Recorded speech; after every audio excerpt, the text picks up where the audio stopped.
जब मेरा पुनर्जन्म हुआ और मैं उस समय में वापस लौटा जब मैं 8 साल का था, तो सबसे पहली चीज जो मैंने की वह थी अपने माता पिता का तलाक करवाना। मैंने अपने अमीर पिता को छोड़ दिया। मैंने अपनी गरीब माँ के साथ रहने का फैसला किया, क्योंकि अपने पिछले जन्म में जब मेरे माता पिता का तलाक हुआ था तब मैं बहुत छोटा था। मेरे पिता ने मुझे धोखा दिया था, इसलिए मैंने उनके साथ जाने का फैसला किया। मुझे लगा कि मैं एक अच्छी जिंदगी जीऊंगा, लेकिन जब मैं बड़ा हुआ तो बदकिस्मती से मैं बहुत ज्यादा बीमार पड़ गया। मेरे पिता और सौतेली माँ ने मेरे इलाज का खर्च उठाने से मना कर दिया। उन्होंने तो मुझसे जबरदस्ती प्रॉपर्टी ट्रांसफर के कागजों पर दस्तखत भी करवा लिए। आखिर में उन्होंने मेरी ऑक्सीजन ट्यूब भी निकाल दी। जब तक मैं मर नहीं गया तब तक मुझे यह एहसास नहीं हुआ कि मेरी माँ चुपके से मेरी पढ़ाई का खर्च उठा रही थी। मैं इस दुनिया से ढेर सारे अफसोस के साथ विदा हुआ। शायद भगवान को मुझ पर दया आ गई और उन्होंने मुझे उसी समय में दोबारा जन्म लेने का मौका दिया जब मेरे माता पिता का तलाक हुआ था। इस जन्म में मैंने अपनी किस्मत अपने हाथों से बदलने का फैसला किया, इसलिए मैंने तुरंत अपने माता पिता पर तलाक के लिए जोर डाला और अपने पिता को घर से निकाल दिया। मेरे इस फैसले से मेरी माँ बहुत भावुक हो गई। उन्होंने मेरी पढ़ाई की फीस देने के लिए अपनी सारी जमा पूंजी निकाल ली, लेकिन मैंने वह पैसा स्टॉक मार्केट में लगाया और एक ऐसे शेयर को खरीद लिया जिसकी कीमत तेजी से गिर रही थी। जब एक अमीर आदमी ने देखा कि मैंने क्या किया है तो उसने कहा कि मैंने जो शेयर चुना है उसकी कीमत कभी नहीं बढ़ेगी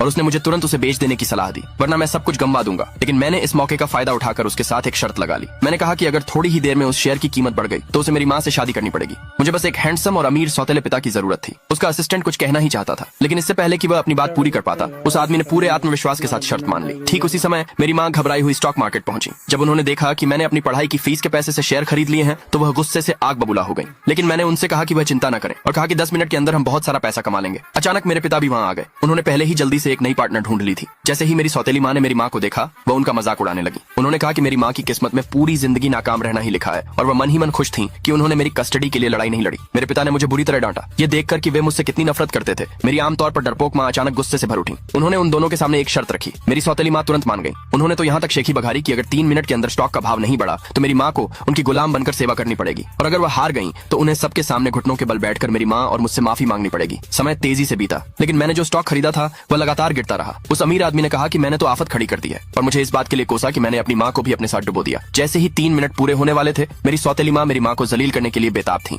लेकिन मैं पूरे समय शांत रहा। ठीक उसी पल जब मेरी माँ घुटनों के बल बैठकर माफी मांगने ही वाली थी, लॉबी के स्पीकरों पर अचानक एक घोषणा हुई। मैंने जो स्टॉक खरीदा था उसका भाव अचानक आसमान छूने लगा। मेरी सौतेली माँ और पिता दोनों ही पल भर में हक्के बक्के रह गए। अगले भाग के लिए नीचे कमेंट में यस लिखे।